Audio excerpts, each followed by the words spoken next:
Hi, everybody. I'm going to talk for a few minutes about the terms tight and loose and what that means in an educational setting in preparation for the future slides that you're about to review.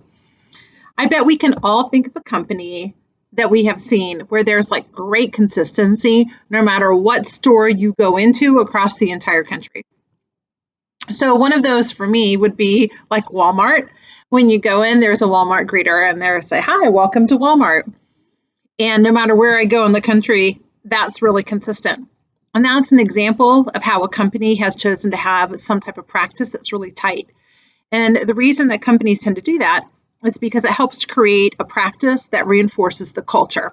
So, though I don't know for sure what Walmart was thinking, but my guess would be that they wanted someone to greet people when they walked in because they really wanted to create a culture that was friendly upon the arrival of every customer. In the education world, we have things that are really tight and that are really loose as well. So an example of tight, which is true in all educational settings across the entire country, would probably be things related to safety.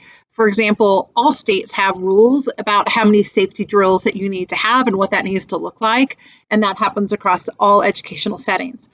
But there are also things that are loose where we know it's not the right time and place for everybody to have to do the same thing at the same time, but we want to allow some flexibility for those people who are interested in that particular topic or that initiative.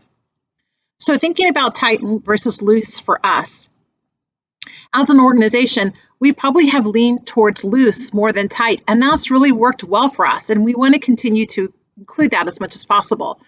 But during this time frame, when we don't really 100% know what's going to happen from day to day, there's also a need for us to be a little bit more tight than we have been in the past, where we're going to ask people to have certain practices that really lean towards alignment.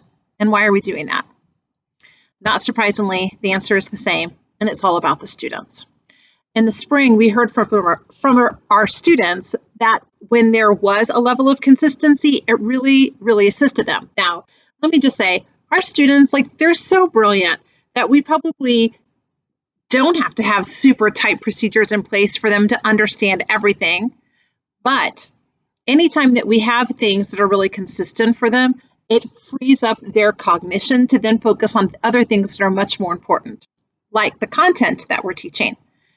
But right now, students are having to focus on so many things that are new. A new way of walking in, a new way of going between classes, a new way of not moving between classes, so many things that anytime that we can have procedures in place that allow for consistency amongst us, it is better for our students. So this year, there might be some times that we say we're going to do things more tight, which means more consistent versus more loose. And that might feel a little uncomfortable for all of us, including me. But ultimately, why do I decide to adhere to those things? It's because I realize that we're doing it for the students. And so you're going to hear those terms tight or loose, and that would be a good way of describing when we're in meetings, is this something that's tight or loose, meaning is it something that is going to be expected of all of us, or is this something that you just want us to try, which would be more loose? So hopefully this helps in the definition, and it creates some common vocabulary amongst all of us. And of course, let me say, I'm super excited to see all of you. Welcome back.